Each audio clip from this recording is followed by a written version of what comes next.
In the darkest corner of space, there was a human colony that should not exist. Every alien empire had tried to destroy it. Every fleet had failed. Today you will learn why they called it the colony that never lost. The story begins in the Great Council Chamber of the Galactic Alliance. Commander Zaltan, a tall blue-skinned alien with 4 arms, stood before a massive holographic map of the galaxy. His red eyes focused on one tiny dot in the outer rim. "This cannot be right," he said, his voice filled with disbelief. "The data must be wrong." His assistant, a smaller creature with tentacles for arms, checked the readings again. "No, sir, the data is correct. The human colony on planet Kepler 4942 is still there. Still alive, still... impossible." Zaltan's 4 hands clenched into fists. For 300 years, this small human settlement had been a thorn in the galaxy's side. It sat right in the middle of the most dangerous trade route in space. Pirates attacked it monthly. Hostile aliens tried to claim it yearly. Natural disasters hit it constantly. Yet somehow the humans survived everything. "How many live there?" Zaltan asked. "Only 50,000 humans, sir. They have no advanced weapons, no powerful shields, no giant space fleet. They should have been wiped out centuries ago." Zaltan stared at the hologram. The human colony was surrounded by the territories of 7 different alien empires. All of these empires were stronger than the humans. All of them wanted the planet for themselves. All of them had tried to take it. All of them had failed. "Sir," the assistant said quietly, "the Zephyrian Empire has requested permission to try again." The Zephyrians were known across the galaxy as the strongest military force. Their ships could destroy entire planets. Their warriors had never lost a battle. If anyone could remove the humans, it would be them. "Grant them permission," Zaltan said. "Maybe they will succeed where others have failed." 3 weeks later, Admiral Vex of the Zephyrian Empire arrived at planet Kepler 442 with the largest fleet ever assembled. 200 warships surrounded the small planet. Each ship carried enough firepower to level a city. Admiral Vex was a massive creature, 8 feet tall with thick armor-like skin. He had destroyed a dozen civilizations in his career. The humans would be easy. He opened communication channels to the planet below. "Humans of Kepler 442, his voice boomed across space. "You have 1 hour to surrender. Leave your planet now, or we will remove you by force." The response came from a human woman. Her voice was calm and soft. "Hello, Admiral. This is Sarah Chen, Mayor of New Hope Colony. We appreciate your offer, but we cannot leave. This is our home." Vex laughed, a sound like grinding metal. "Your home? Look around you, human. I have 200 ships. You have what? A few thousand people? Some old buildings? Some farms?" "That's right," Sarah replied. "Just people trying to live their lives." "Then you choose death," Vex said.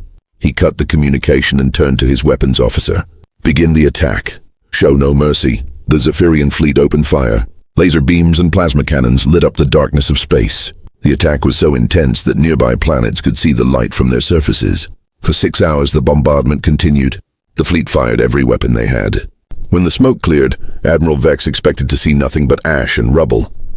Instead, he saw something impossible. The colony was still there. Every building stood untouched. The humans were still alive. "What?" Vex roared. "How is this possible? Scan for shield generators. Find their defensive systems." The scan results came back negative. No shields, no defensive weapons, no technology that could stop such an attack.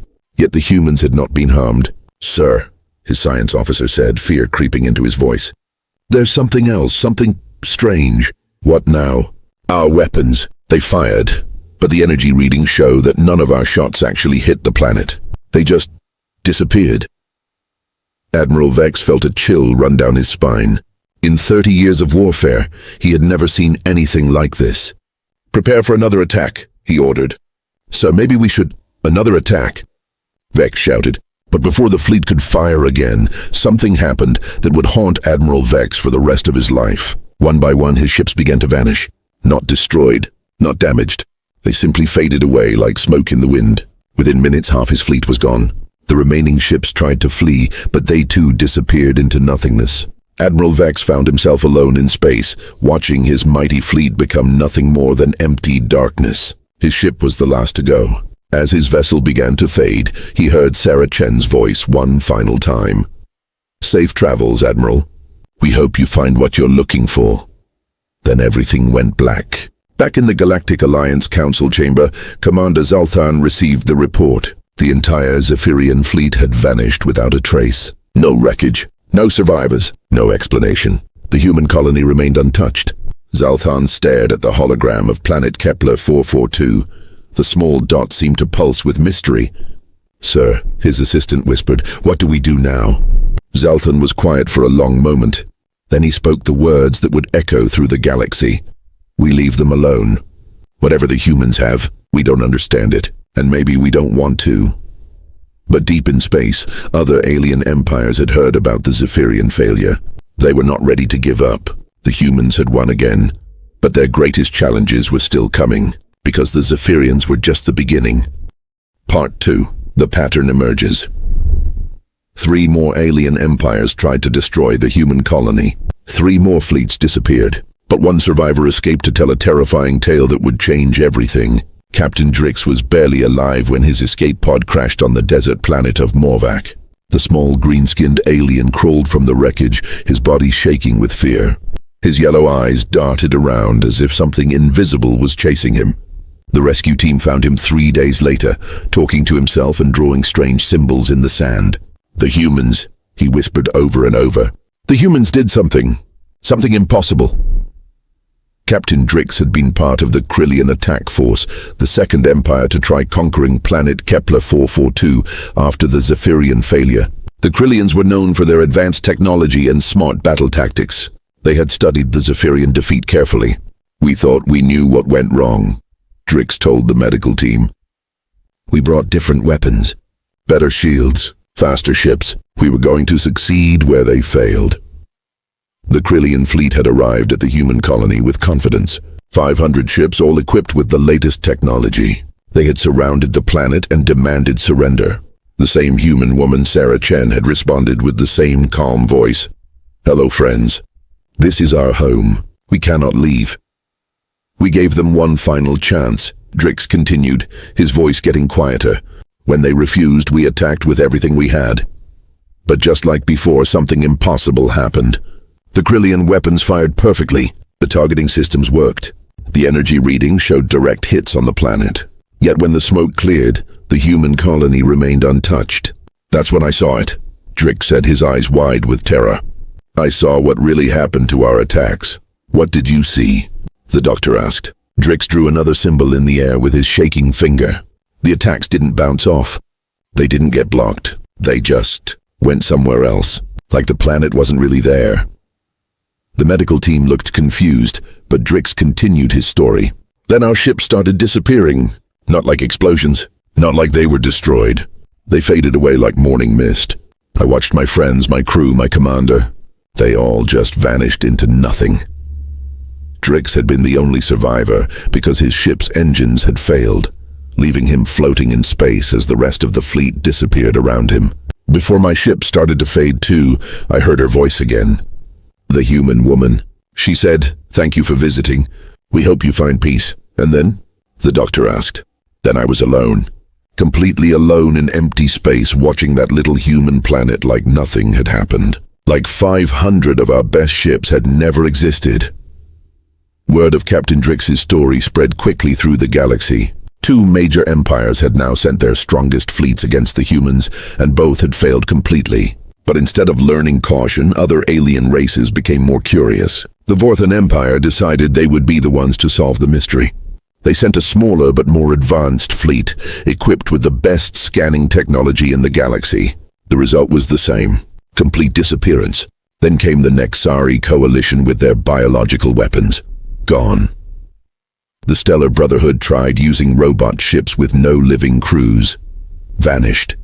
Each time, the pattern was identical. The human colony remained untouched. The attacking fleet simply ceased to exist.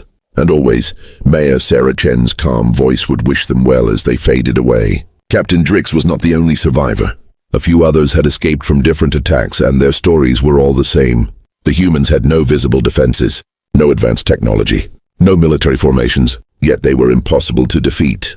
"It makes no sense," Commander Zalthan said, reviewing the reports in his office.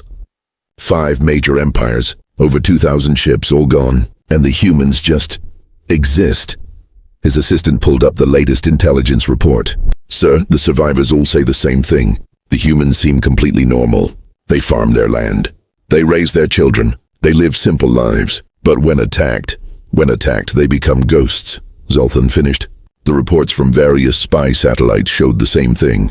The human colony looked exactly like any other small settlement. About 50,000 people living in a modest city surrounded by farms and forests. Children played in the streets. Adults worked in shops and offices. Everything appeared perfectly ordinary. Except for one thing that all the survivors mentioned. The humans never seem worried, Drix had said. Even when we surrounded their planet with hundreds of warships, they acted like we were just tourists coming to visit. This detail bothered alien military leaders across the galaxy. Any normal civilization would panic when faced with overwhelming force. They would try to negotiate or flee or fight back with whatever weapons they had. But the humans of Kepler 442 did none of these things. They simply existed, as if they knew something that the rest of the galaxy didn't. The mystery grew deeper when trade records were examined. The human colony had been buying the same basic supplies for centuries. Food, medicine, building materials, books.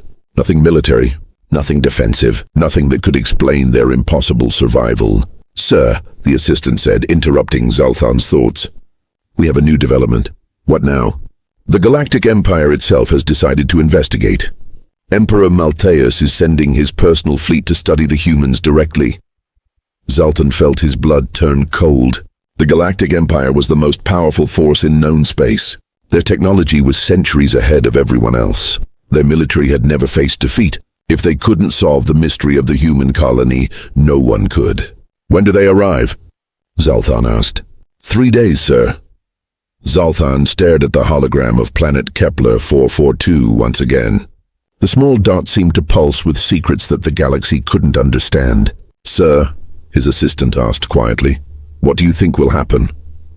Zoltan was quiet for a long moment. Around the galaxy, billions of beings were asking the same question. Would the mighty Galactic Empire finally solve the mystery? Would they succeed where others had failed? Or would they too discover that some things in the universe were beyond explanation? I don't know, Zoltan admitted, but I have a feeling we're about to learn something that will change everything we thought we knew about humans. The pattern was clear. Every attack failed. Every fleet disappeared. Every empire learned to fear the small colony that should not exist. But the Galactic Empire's investigation would reveal secrets that no one was prepared to understand. The spies thought they knew what they would find. They were completely wrong. The Galactic Empire sent their best spies to uncover the human secret. What they discovered was so shocking, it changed their entire understanding of humanity. Agent Krell was the best spy in the galaxy. The tall, pale alien could change his appearance to look like any species. He had infiltrated rebel bases, criminal organizations, and enemy governments. No secret was too well hidden for him. But as his small ship approached planet Kepler 442, Krell felt something he had never experienced before. Uncertainty. Remember, came the voice of his handler through the communication device. You are not there to attack. You are there to observe. Find out how they do it. Krell adjusted his appearance to look like a human trader. Brown hair, brown eyes, medium height. Completely ordinary. Understood. I will blend in with the local population. Be careful, Agent Krell. 5 empires have failed here. We need to know why before the Emperor makes his decision. Krell's ship landed at the small spaceport outside New Hope Colony. Everything looked normal. Too normal. Human workers loaded and unloaded cargo ships. Children ran around playing games. Adults talked and laughed like they had no worries in the world. It was exactly what the reports had described, but seeing it in person felt strange. A human woman with grey hair approached his ship.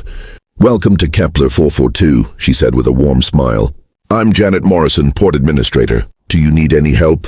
Krell had expected guards, weapons, suspicious questions. Instead, he got friendly customer service. I'm here to trade, he said using his cover story. I have medical supplies to sell. Wonderful.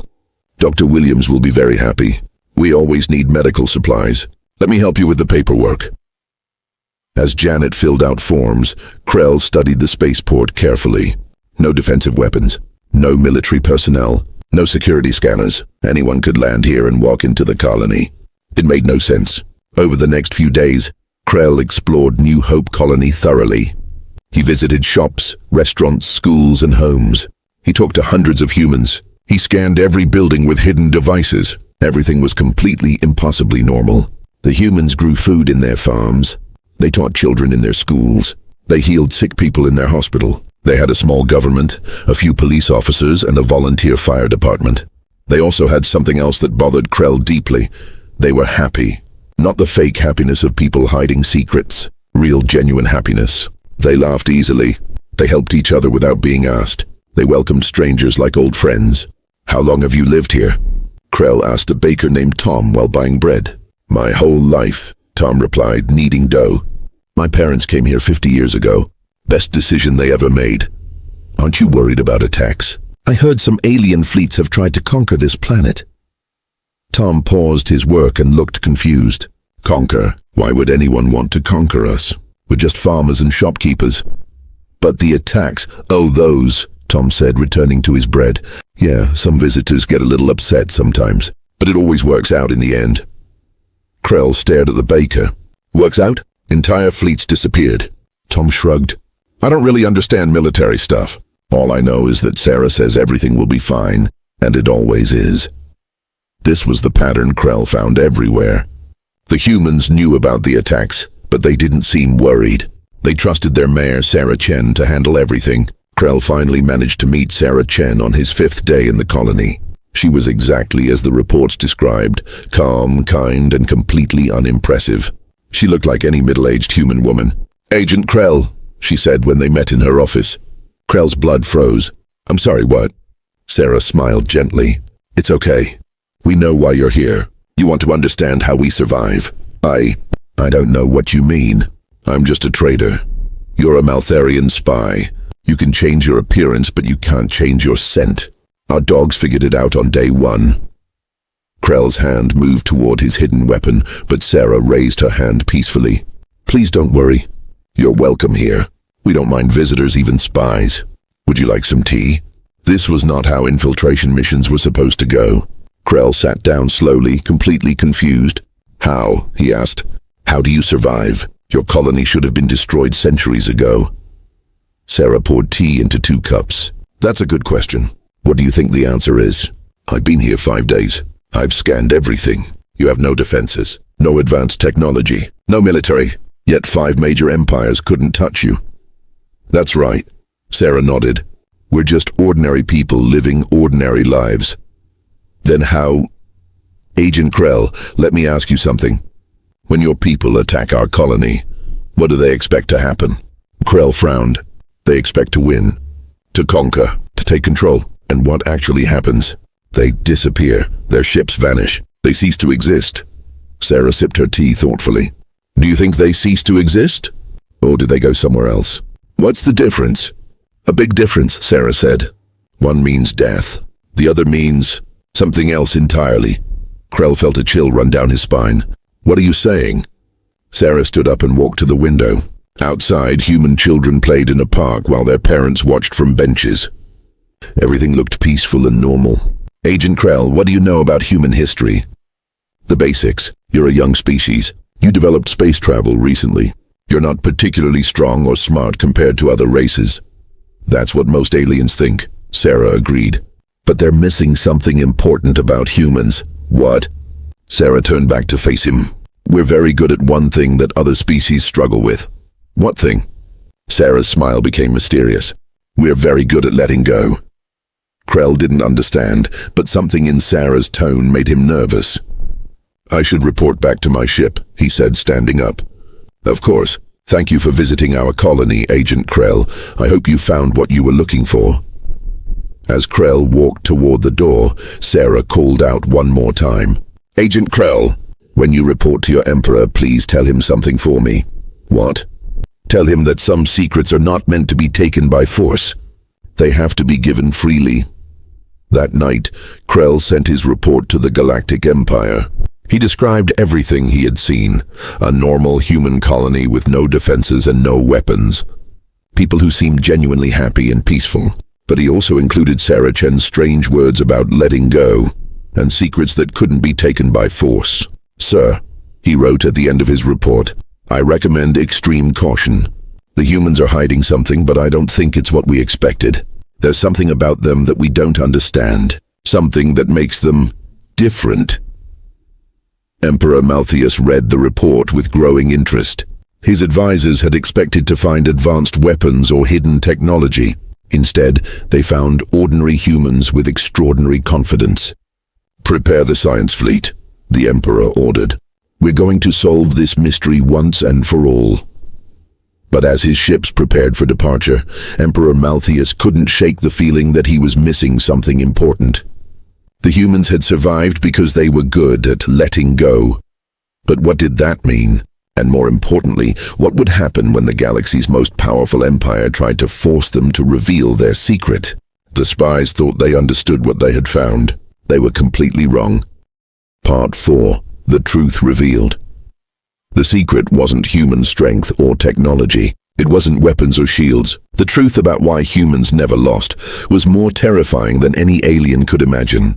Emperor Malthus arrived at planet Kepler 442 with the largest science fleet ever assembled. 50 ships filled with the galaxy's most advanced scanning equipment, quantum computers, and reality analysis devices.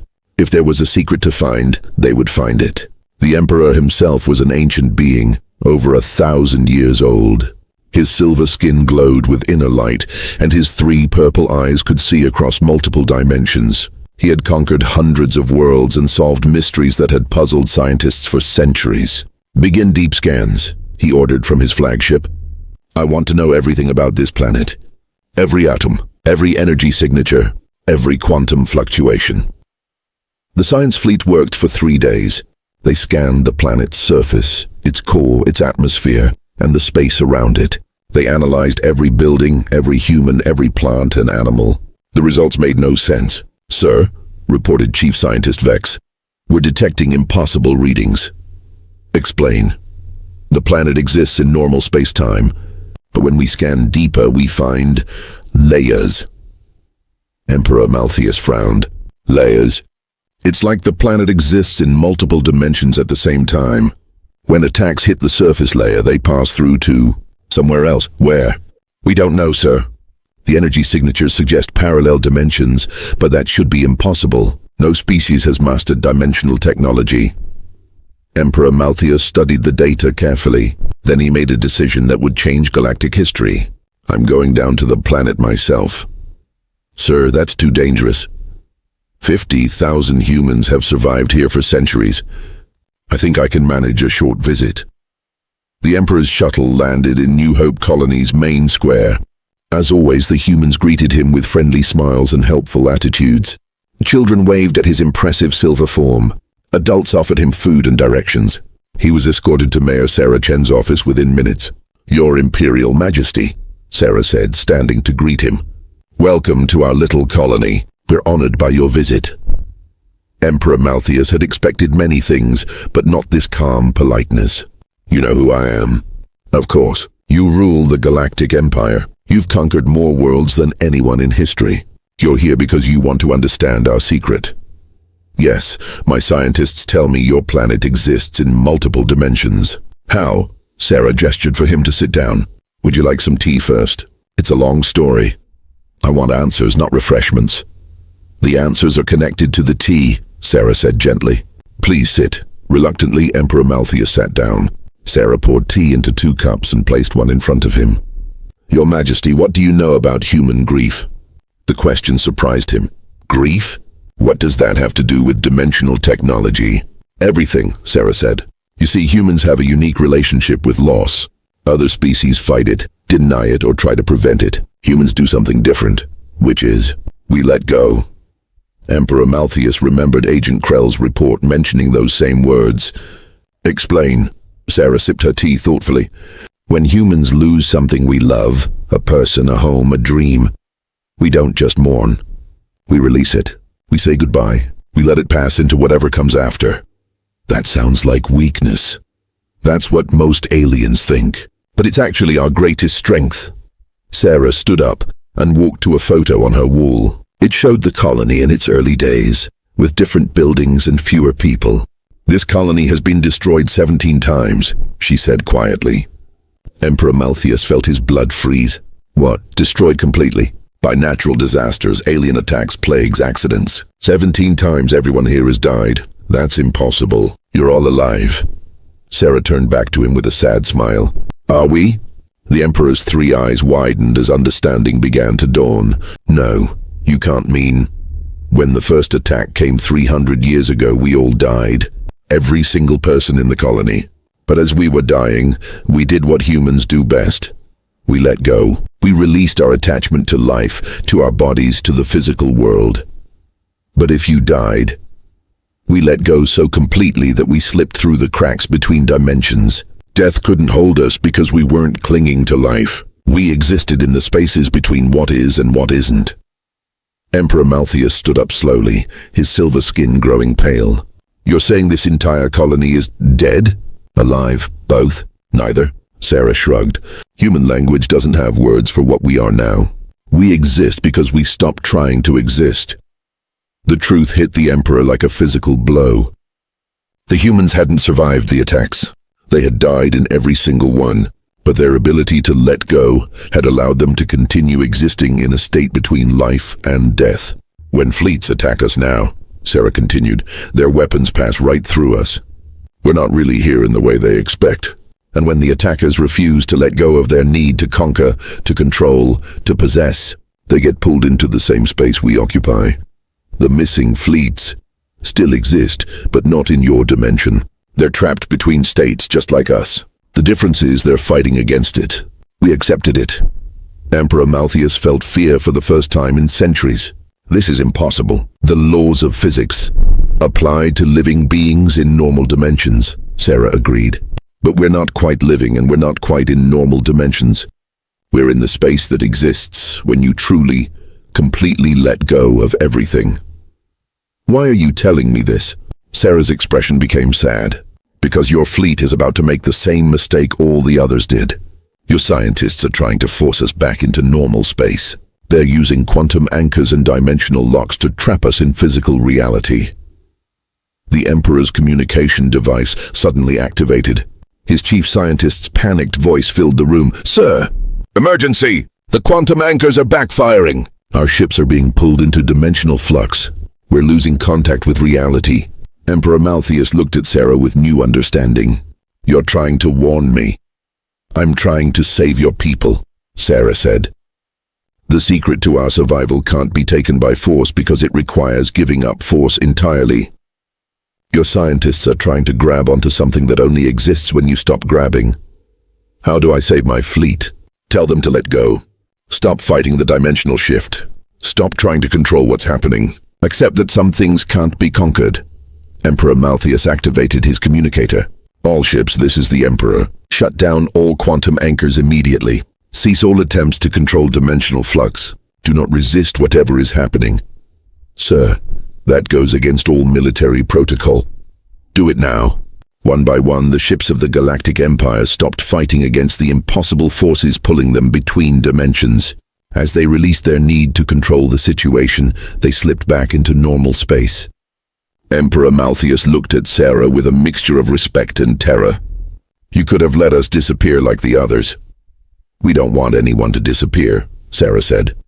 "We just want to exist in peace, even if that existence is complicated." As the Emperor returned to his ship, he carried with him the most terrifying truth in galactic history. The humans of Kepler 442 weren't invincible because they were strong. They were invincible because they had learned to stop being what everyone else understood as alive. But now other species across the galaxy would learn this secret, and some of them would not accept it peacefully. The humans had faced their greatest challenge ever, explaining their impossible existence. Now they would face something even harder, dealing with a galaxy that could never let go the way humans could. The entire galaxy united against one human colony. This was supposed to be humanity's end. Instead, it became the moment the universe learned why humans truly never lose. News of the truth spread across the galaxy like wildfire. Every species, every empire, every civilization learned the impossible secret. The humans of Kepler 442 existed between life and death. Surviving by letting go of everything, most aliens reacted with horror and disgust. "This is an abomination," declared Supreme Commander Vorth of the Stellar Alliance. "They mock the natural order of life and death. They must be destroyed completely," agreed High Priest Xenix of the Sacred Flame Empire. "Such existence is against the will of the cosmic forces. They're a threat to reality itself," warned Chief Scientist Grex of the Technology Union. "If other species learn this trick, the universe will collapse into chaos." For the first time in galactic history, every major power agreed on something. The humans had to be stopped. Emperor Malthus tried to calm the growing panic. "They saved my fleet. They mean no harm to anyone." But his words fell on deaf ears. Fear had taken hold of the galaxy. Within 6 months, the largest military alliance ever formed was ready to attack planet Kepler 442. 100 different species, 10,000 ships, weapons that could destroy entire star systems. They called it the final solution. On the human colony, life continued as normal. People farmed their land, taught their children, and helped their neighbors. They knew what was coming, but they weren't afraid. Sarah Chen stood in the town square, addressing the 50,000 souls who called New Hope Colony home. "Friends," she said, her voice calm as always, "tomorrow the galaxy comes to end our story. They think that by destroying us completely, they can erase what we've become." A young boy raised his hand. "Will we die again, Miss Sarah?" Sarah smiled gently. "What is death to us now, Tommy? We've already died 17 times. Each time we chose to let go instead of fighting. Each time we found a way to continue." An older man stepped forward. "But this time is different. They're bringing everything they have." "Yes," Sarah nodded.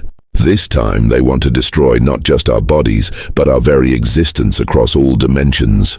They want to make sure we can never come back." "Can they do that?" asked a woman holding her baby. Sarah was quiet for a moment. "I don't know. We've never faced anything like this before." The crowd grew nervous, but Sarah continued, "But I know this. We are human. We've always found a way to survive by letting go of what we thought we needed to survive. Tomorrow, we might have to let go of more than we ever have before." The next morning, the Alliance fleet arrived. Ships filled the space around planet Kepler 442 like stars in the night sky. The combined firepower could destroy 100 worlds. Admiral Krex, leader of the Alliance, opened communication channels to the planet. "Humans of Kepler 442. His voice boomed across space. "We know your secret. We know what you are. Today your unnatural existence ends forever." Sarah Chen's voice responded, as calm as ever. "Hello, Admiral. We understand your fear, but there's something you should know before you begin. We know everything we need to know. You're abominations that refuse to accept death." "No," Sarah said softly. "We're beings who learned that some things are more important than holding on to life. Nothing is more important than life." "Love is," Sarah replied. "Hope is, peace is. The future of our children is. These things matter more than whether we exist in your dimension or ours." Admiral Krex cut the communication. "Begin the attack. Use everything. Leave nothing." The Alliance fleet opened fire with weapons beyond imagination. Reality-destroying bombs, dimensional cutters, quantum erasers designed to remove things from existence completely. For 12 hours, they poured destruction onto the planet. Energy levels reached numbers that had no names. The attack was so intense that nearby solar systems felt the shock waves. When the weapons finally stopped, space itself seemed damaged around planet Kepler 442. Admiral Krex waited for the readings to stabilize. Surely nothing could survive such an attack, not even beings that existed between dimensions. But as the energy clouds cleared, something impossible appeared on the scanners. The planet was still there, but it wasn't alone. 17 other versions of planet Kepler 442 floated in the same space, existing in different dimensional layers. Each one showed the colony at a different time in its history. All the times it had been destroyed. All the times the humans had died and let go. What is this? Admiral Krex whispered. Sarah Chen's voice came from all 17 planets at once, speaking in harmony. You tried to erase us from existence, but you can't erase what we chose to become. Every time we died, we let go of that death and became something new. Your attack didn't destroy us, it revealed all the versions of us that ever existed. The Alliance fleet stared in horror as figures began appearing on their ships. Humans, but not quite humans. They seemed solid but translucent, real but ghostly. Don't be afraid, the figures said gently. We're not here to hurt you. What do you want? Admiral Krex demanded. To show you something, replied a figure that looked like Sarah Chen. You spent so much energy trying to destroy us that you pulled yourselves into our dimensional space. Now you can see what we see. Suddenly, every being in the Alliance fleet could perceive multiple dimensions at once. They saw their own ships existing in countless parallel states. They saw versions of themselves that had made different choices, lived different lives, died different deaths. It was overwhelming. Most aliens couldn't handle seeing so many realities at once. They screamed and clawed at their eyes, trying to shut out the impossible visions. But the humans helped them.